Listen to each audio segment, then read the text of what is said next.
in scripture that there is an alternate narrative going on. And it's like, so what do we do with that? Are we going to say, and I believe the Bible. So what, how do we grapple with these seemingly maybe contradictory statements? I am very much in favor of really the Socratic teaching method. It works really, really well. It works really well to diffuse situations.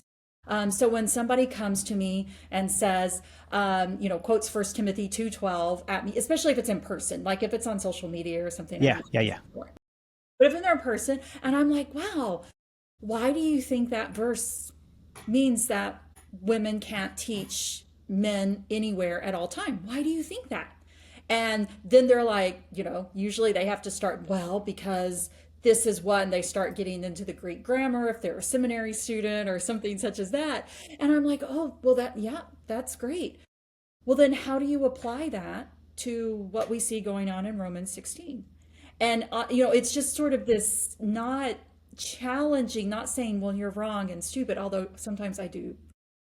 I did say yesterday that created order is stupid. I'm sorry, but that was a different, anyway. But oftentimes when you're talking one-on-one, that's not the best way to do it. The best way is to present to them where, in scripture, that there is an alternate narrative going on. And it's like, so what do we do with that? Are we going to say, and I believe the Bible. So what, how do we grapple with these seemingly maybe contradictory statements? And then he's telling other women who have learned and who are faithful in the ministry to teach and to lead, because they have been proven faithful in those areas. And that kind of helps, it doesn't challenge people, it doesn't challenge what people believe about the Bible. You're not saying it's not true.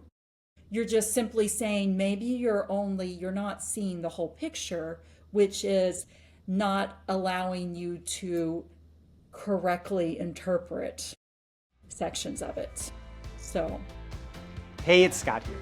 If you're enjoying this video, you can subscribe to the channel below and you'll get Theology Lab videos as soon as they're released.